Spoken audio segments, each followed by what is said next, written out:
This podcast is brought to you by Progressive Insurance. Do you ever find yourself playing the budgeting game? Shifting a little money here, a little there, hoping it all works out? Well, with the Name Your Price tool from Progressive, you can be a better budgeter and potentially lower your insurance bill too. You tell Progressive what you want to pay for car insurance.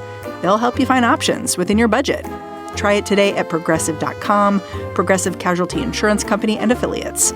Price and coverage match limited by state law. Not available in all states. Nordstrom brings you the season's most wanted brands. Skims, Mango, Free People, and Princess Polly. All under $100. From trending sneakers to beauty must-haves, we've curated the styles you'll wear on repeat this spring. Free shipping, free returns, and in-store pickup make it easier than ever. Shop now in stores and at Nordstrom.com.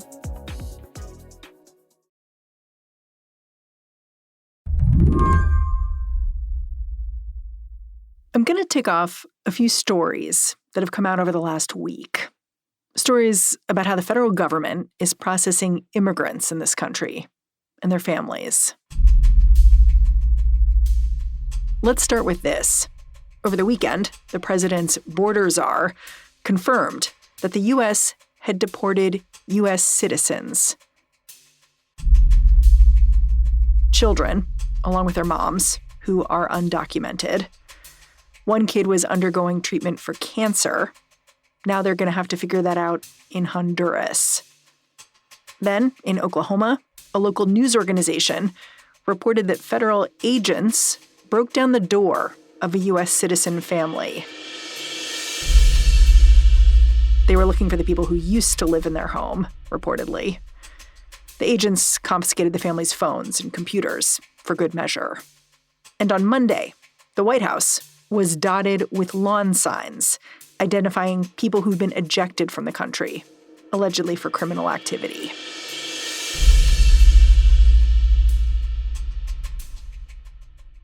In this flurry of news, it's easy to forget that somewhere in Louisiana, migrant students are detained still. These are people like Mahmoud Khalil, who recently graduated from Columbia and had his green card revoked. Then there's Rümeysa Öztürk. She's the Tufts University student who was taken off the street back in March. Öztürk was handcuffed at the corner of Mason Street and Electric Avenue in Somerville, Massachusetts. That is smack in the middle of Ayanna Pressley's Congressional district. I knew within hours of Rümeysa's abduction, and I do consider her to be a political prisoner, that I would be finding my way to wherever she was being detained. Ayanna Pressley visited Öztürk and Khalil at the Basile and Gina detention centers last week, along with a few congressional colleagues. What I observed and what I learned in this fact-finding mission, I didn't like any of the facts that I found. They were damning. Inadequate medical care. Rümeysa is a severe asthma sufferer, and she had already suffered 3 asthma attacks while at the Basile detention facility in rural Louisiana. So inadequate medical care, no religious accommodation, and even a nurse had removed her hijab without consent. But the thing that I was most struck by is Rümeysa, and she knew we were there for her, but she made no appeal for herself except for our prayers. She came as the qualified PhD student and researcher that she is, with copious, small, neatly written notes about the women that she is detained with. What did she want you to know about them? Well, she was appealing on their behalf. As I said, there's inadequate medical care, and there were incarcerated. There were pregnant women that were detained there with her, women battling cancer who've been unable to get the support that they need. And she said to me at one point, and this nearly broke me. She thanked us for being there, and I said, "You don't have to thank me. This is my duty. It's my responsibility." And she said, "Well, I'm grateful because the women here wondered aloud if God had forgotten about them, if the world had forgotten about them." I guess we should say the Trump administration has said that they provide what women need at this facility, that they disagree with Rümeysa's take on how she's been treated while she's been incarcerated. Look, Rümeysa shared one story of having to appeal for several days simply for toilet paper. I heard similar stories about women with feminine hygiene products. I met some 15 women when I visited one of the dorms, many of them crying and many of them physically shaking, saying, I want to talk to you, but who will protect us when you leave? Today on the show, Ayanna Pressley on her trip to Louisiana, what she saw, and what she plans to do now. I'm Mary Harris. You're listening to What Next? Stick around.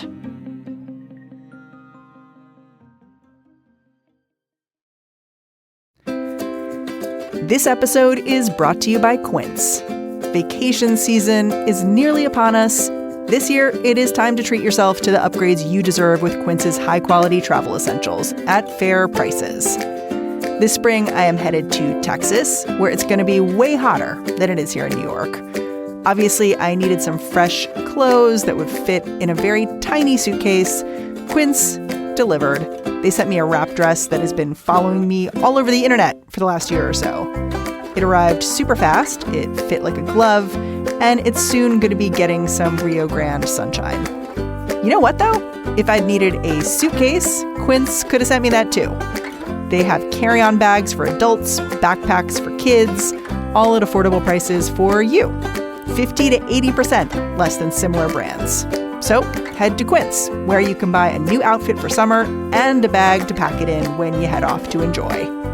For your next trip, treat yourself to the luxe upgrades you deserve from Quince. Go to quince.com/whatnext for 365-day returns plus free shipping on your order. That's QUINCE.com/whatnext to get free shipping and 365-day returns. Quince.com/whatnext. This podcast is brought to you by Progressive Insurance. Fiscally responsible, financial geniuses, monetary magicians. These are things people say about drivers who switch their car insurance to Progressive and save hundreds. Because Progressive offers discounts for paying in full, owning a home, and more. Plus, you can count on their great customer service to help you when you need it, so your dollar goes a long way. Visit Progressive.com to see if you could save on car insurance.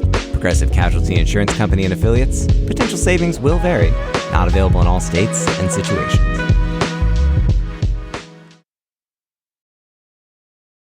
Part of the reason I wanted to talk to you was that you've actually been talking about incarceration, especially the kind of incarceration that's happening in Louisiana, for a long time. Like back in 2022, you signed onto a letter criticizing a contract that ICE signed with the GEO Group under President Biden. Did the extension of a contract like that, something you opposed, pave the way for some of what Trump is able to do now? Well, I won't speculate too much on that, but it's hard not to see a correlation there. And again, I've done the work of oversight and accountability, regardless of who's in the White House. And I'll never stop, when it comes to issues of consequence, and that includes for our carceral settings. So yes, I do believe it laid the groundwork. And again, these abuses at Bazille and at Gina, these are well documented by the ACLU, by the Department of Homeland Security, their very own Inspector General. So, I know people tend to frame, women and especially Black women in histrionics here, but this is all documented and very real. And it should be of concern to people of conscience that people are profiting off of degrading human beings. I don't visit prisons and jails and detention centers just because I'm a member of Congress, just because I'm a Democrat. I do it because I'm a human being who gives a damn about other human beings.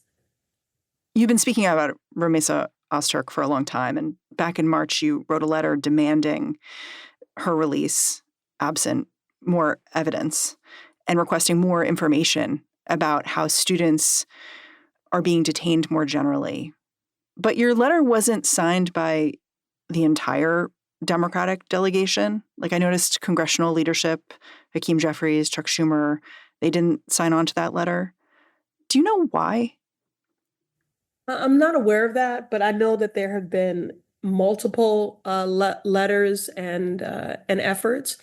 And the trip that I took to rural Louisiana was a part of an official congressional codel. And those were not things that you can undertake without the support of leadership. I know there has been some debate about how much to make of immigration within the Democratic caucus. A lot of this debate is done with anonymous quotes, so it's hard to pin down. But have you been following this debate? And I guess I'm wondering what you make of it, because there have been a number of representatives, people like you, people like Chris Van Hollen from Maryland who went to El Salvador.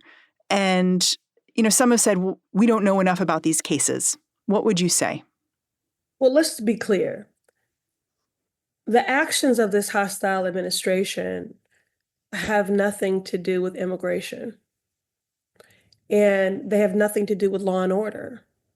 They have everything to do with control and abuse of power, because that's what a dictator cares about. And that's what Donald Trump is. This is simply about silencing dissenting voices. This is simply about silencing people whom you disagree with. And so that can take many forms. Today it is Rümeysa Öztürk and Mahmoud Khalil, who I also spent time with at the Gina detention facility in Louisiana. But it could be you tomorrow. It could be you tomorrow for suffering a miscarriage. It could be you tomorrow for reading a banned book. It could be you tomorrow for practicing diversity, equity, and inclusion. So that is what is at the heart of the matter here. These are the actions of a dictator meant to silence and intimidate. And the only way to beat a dictator is with defiance. And we must be at every turn. There has been a question of how defiant to be.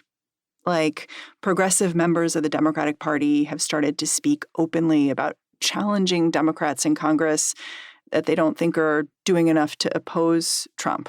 Like, we've seen gun violence survivor and advocate David Hogg, who's a vice chair of the DNC, talk about openly supporting people primarying incumbents in safe seats in the Democratic Party. And I'm curious what you make of this effort, partially because this is something you successfully did in 2018. You took on a safe Democratic seat and you won. And you won against someone who you shared a lot of values with. So what is the value of doing this now? Is this something you support?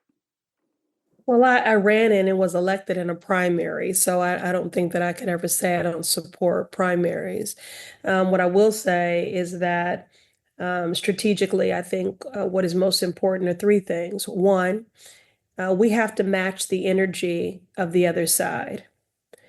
And some of that is about messaging. Republicans have always communicated in headlines, and Democrats have communicated in slide decks and crosstabs. So we're certainly having to get our footing in that regard. And we're up against a massive communications ecosystem that they've put money behind. And so we have to match their energy when it comes to the infrastructure. But we also have to match their energy in a willingness to be disruptive. And that means in every single way. Their rhetoric is hitting different. The policies are hitting different. And so we have to move differently.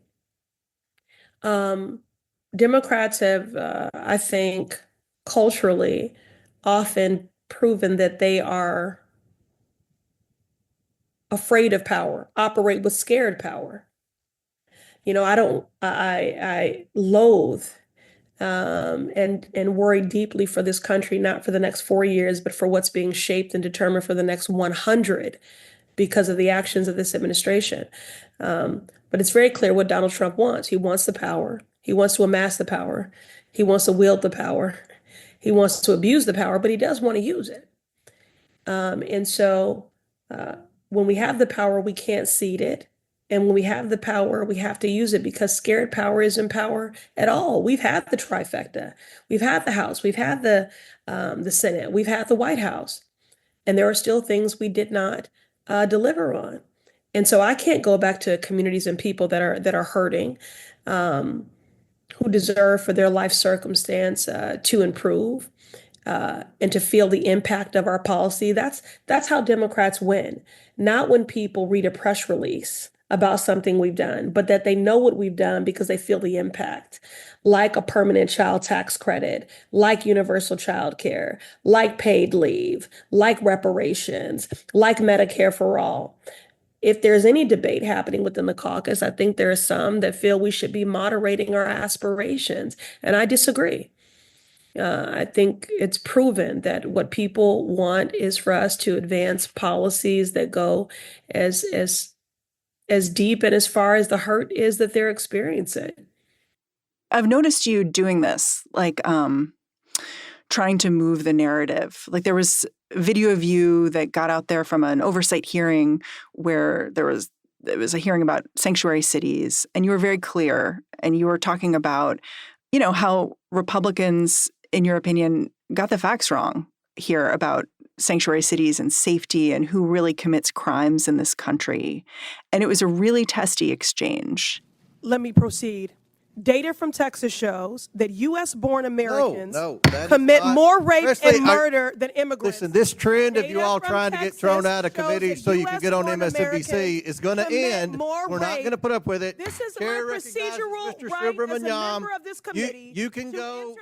But I'm curious, when you have an exchange like that is strong, are there people saying we shouldn't do that? We shouldn't be doing that because we need to not focus, first of all, this immigration issue, we need to be really reaching out to people who disagree with us, and we need the clips to look different. Is that an active debate? It certainly isn't one that I've been privy or proximate to. And if there was such an exchange, they certainly wouldn't be coming to me directly about that. They know better than that. The exchange that I had with Chair Comer, as I'm taking myself back to that moment now, because it bothers me on multiple levels. But look, I've been in Congress for 7 years. Prior to that, I served on the city council for 8. Prior to that, I was an aide to a United States senator for 11 years and to a member of Congress for 5. I know procedure. And I was well within my right to enter an article into the record. It was an attempt to silence me. And I was adamant as a survivor of sexual violence that I wanted to enter into the record an article out of Texas by Schwartz. And the article states that ostensibly more U.S.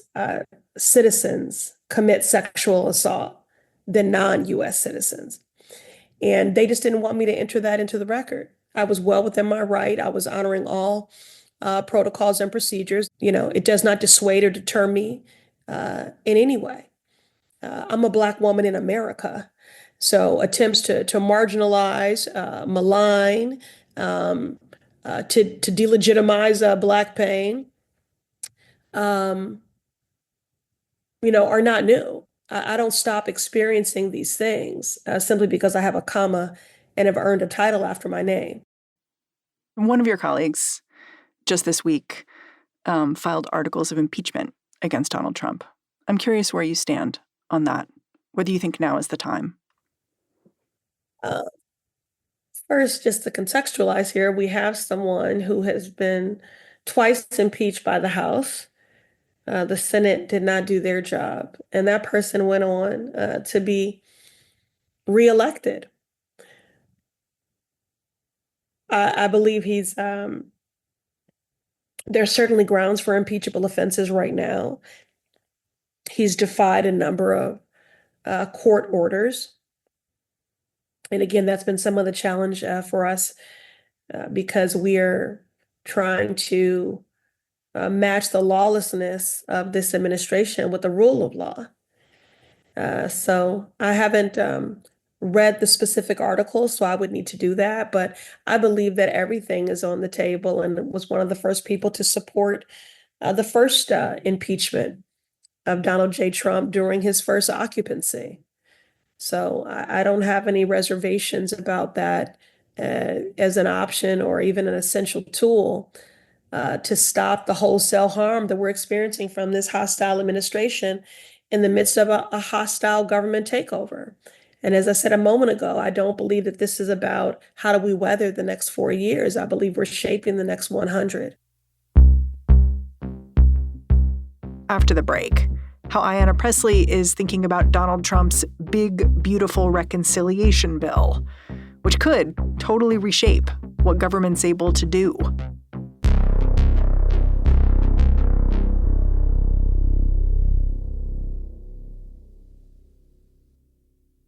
This episode is brought to you by Discover. It's smart to always have a few financial goals, and here's a really smart one you can set: earning cash back on what you buy every day. With Discover, you can. Get this. Discover automatically matches all the cash back you've earned at the end of your first year. Seriously, all of it. Discover trusts you to make smart decisions. After all, you listen to this podcast. See terms at discover.com/creditcard. This episode is brought to you by Peloton. Everyone has a reason to change. Growing old, heartbreak, a fresh start. Whatever it may be, Peloton is here to get you through life's biggest moments. With instructors that speak your language and workouts that move to your own rhythm. Peloton's Tread and All Access membership help you set your targets, track your progress, and get stronger, making your fitness goals a reality. Find your push. Find your power. Peloton. Visit onepeloton.com. Every day, thousands of Comcast engineers and technologists, like Kunle, put people at the heart of everything they create. In the average household, there are dozens of connected devices. Here in the Comcast family, we're building an integrated in-home Wi-Fi solution for millions of families like my own. It brings people together in meaningful ways. Kunle and his team are building a Wi-Fi experience that connects 1 billion devices every year. Learn more about how Comcast is redefining the future of connectivity at comcastcorporation.com/Wi-Fi. In the next few months, congressional Republicans, are going to begin to move forward with their reconciliation effort. And I know that the GOP is mostly moving forward internally. How much do the Democrats in Congress know about what they're about to try to pass? The broad strokes that we think we know are about slashing government services and making tax cuts permanent. What do you know? Well, what we know is that if you take a committee like Energy and Commerce, because now as we head into reconciliation, we'll be in marathon markups. And, for all of the handful of Republicans that have indicated they could never vote to slash Medicaid, well, this is where the rubber meets the road, because we're going to be in committee having to make these decisions in real time. And eventually you have to cast a vote, up or down here. So what I need people to understand exactly what we're dealing with here in Congress, because when we say Republicans operate with cruelty, we mean it. This partisan budget resolution, I love how they're always asking Dems, like, what were you willing to be bipartisan? I'm like, where's the party to be bipartisan with? There's no party. There's just a cult of cowards being complicit in wholesale harm. They've ceded all their power. They've abdicated their responsibility, but there's still time. There's still time to turn that around. So the partisan Republican budget resolution that's going to slash Medicaid and pave the way for a massive tax giveaway to Trump's billionaire donors like Elon Musk. The Republicans said they spend the next 2 years cutting costs for the middle class, but the only thing they're cutting are life-saving programs that our communities depend on to live. And they claim they're doing this all in the name of so-called efficiency. And it's just making people sicker, hungrier, poorer, and more vulnerable. So, Democrats in the House were united against this budget. We have to keep sounding the alarm and doing everything we can to prevent it from becoming law. And might I also just say this, when people say, well, about bipartisanship, and which is always interesting. They never ask this when the Republicans are in the minority. They only ask it when Democrats are in the minority. Bipartisanship is never the goal. The goal is justice. The goal is impact. And so this is bigger than Democrat, Republican. This is just about right and wrong. How do you take that case to the American people? Like, some of your colleagues are going to purple districts, GOP areas, and trying to get people to talk to there, both because a lot of GOP representatives aren't having their own town halls, but also because those are the people who can call their representatives and ask them to do something different. Do you think that is the move now? Look, we have to do it all. Did anybody have on their bingo card Senator Sanders and my sister, Representative Ocasio-Cortez, with a Stop the Oligarchy tour with tens of thousands of people in Idaho? I didn't have that on my bingo card, but that is moving the needle. Democrats going into Republican districts and hosting town halls because these Republicans are too cowardice to come and be accountable to the people that elected them. And instead, they'd rather be complicit to this dictator and king. They're more concerned with keeping a job than doing a job. But I guess you work with these people day in and day out, the GOP too. What will move them? All the reporting says they're scared of being primaried, of being threatened, those sorts of things. But in that environment, what would move them to shift from slashing Medicaid to something different? They have to listen to their constituents. If they don't want to hear the appeals of their Democratic colleagues on behalf of our shared constituents, then they need to listen to the people who sent them there, who are having sleepless nights with palpable fear and uncertainty about what the future holds for their family.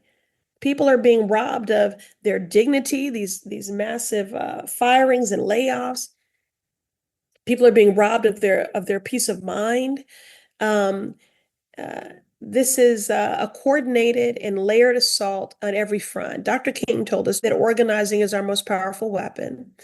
And we've seen the power and the impact of public outcry and pressure, whether you're talking about the hands-off rallies, which I've participated in, with Indivisible and other movement partners, whether you're talking about our peaceful protests and acts of civil disobedience at the various federal agencies in the wake of these callous cuts by the Doge Bros and Elon Musk, which I've also participated in, whether you're talking about town halls, whether you're talking about litigation, which has proven to be our best defensive strategy. We are winning a number of those cases.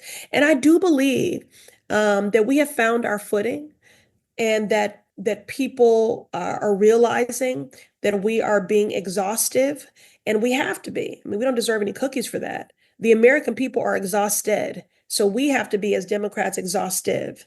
And I'm just making an appeal to all people of conscience. This is bigger than party at this point.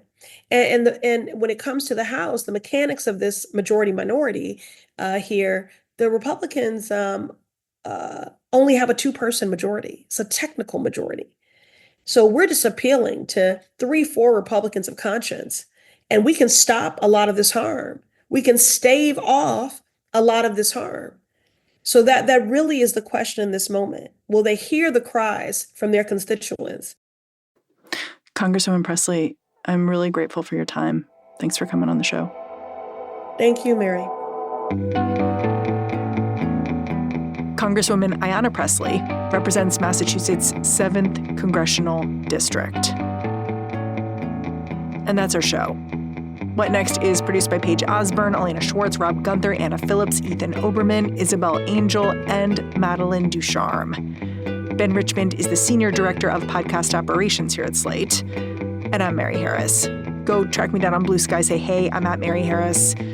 Thanks for listening. Catch you back here next time.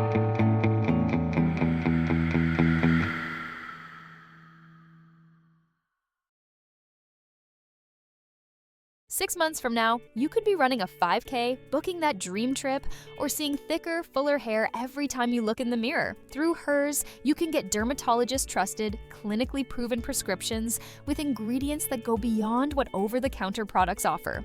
Whether you prefer oral or topical treatments, Hers has you covered. Getting started is simple. Just fill out an intake form online, and a licensed provider will recommend a customized plan just for you. The best part?